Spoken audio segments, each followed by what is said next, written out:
Bonjour à tous, dans cette vidéo je vais vous présenter Swipe 3 qui est donc une version bêta. Alors en réalité c'est pas le titre bêta n'est pas forcément justifié parce que ça marche plutôt bien, mais ce que Swipe appelle une version finale c'est pour un fabricant. Donc ici c'est le cas de Samsung avec le Galaxy S2 qui inclut nativement voilà, clavier Swipe. Donc c'est pas cette version 3, c'est la 2. Mais voilà, c'est pour ça que les versions qu'on peut trouver gratuitement sur internet sont des bêtas, alors que celles sur des terminaux sont dites finales. Donc dans cette version 3, il y a deux principales nouveautés. La première, c'est la prédiction dans les lettres que l'on va écrire, un peu comme le fait SwiftKey. Et ensuite, une nouvelle apparence pour Honeycomb. Donc, sachant en fait qu'on est déjà sur une tablette sur Honeycomb, on va voir ce point-là. Comme vous pouvez le remarquer, le clavier ici est au centre et donc on a deux espaces sur les côtés, mais on va pouvoir le déplacer sur la gauche ou sur la droite très facilement en fait. Mais il n'y a que ces trois positions, on ne va pas pouvoir en choisir une autre. Il y a également la possibilité d'utiliser la totalité de l'écran. Ça va être un peu moins pratique parce que vu qu'il faut généralement glisser son doigt, s'il faut faire beaucoup d'allers-retours, ça peut être fatigant. Donc voilà, c'est sous cette forme. Donc il y a les habituels changements d'agencement. Voilà, avec ici des touches qui ressemblent plus ou moins à un clavier plus classique d'ordinateur, mais avec quelques rajouts comme couper, coller, copier, modifier la position du curseur, etc., etc. Donc voilà.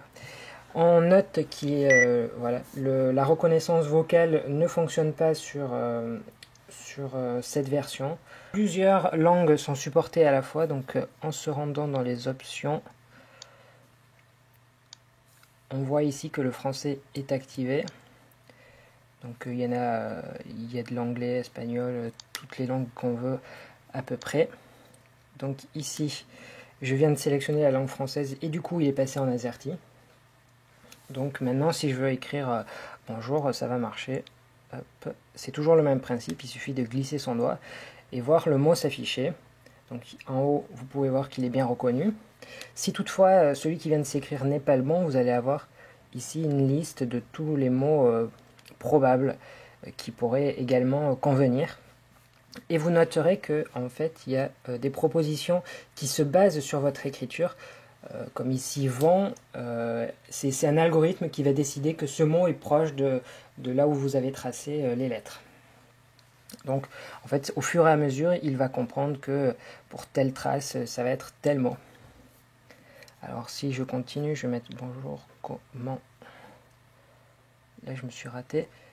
Mais il propose quand même le mot comment, donc c'est bon. Ça va, hop, voilà. Donc ça se fait très facilement. Il y a toujours la possibilité, en faisant des appuis longs, de supprimer les mots entiers. Hop, comme ça. Une deuxième nouveauté apportée, c'est la prédiction lorsqu'on écrit. Donc là, il ne faut plus faire du swipe. Mais voilà, là par exemple j'écris BONJO et il comprend que ça peut éventuellement être bonjour. Donc dans ce cas-là, ça me fait gagner du temps. C'est le même principe que SwiftKey, mais apporté sur Swipe. Alors pour l'instant, l'algorithme de prédiction a l'air plutôt bon et offre une bonne alternative à ce qui existe déjà. Donc ça c'était pour le côté Honeycomb. Maintenant avec une autre tablette, donc c'est la HTC Flyer qui est sous Android 2.3. Vous pouvez voir qu'elle, par contre, elle n'a pas du tout ce clavier qui peut se déplacer. Et les couleurs sont légèrement différentes. Hop, je vais les mettre. Voilà, donc en haut pour Honeycomb, en bas pour la Flyer. En mode portrait, en mode paysage, ça change, l'agencement change et vous avez deux espaces ici. Il n'y a pas la totalité de l'écran qui est pris en compte. On note également que la reconnaissance vocale ne fonctionne pas non plus. Après, c'est exactement la même chose. Si je tape si, pardon, j'écris un mot en slidant, il me trouve bien que c'est Frandroid. Après, on va mettre c'est super bien. Sauf qu'en fait, sur la version, sur cette version, alors, va dans les options.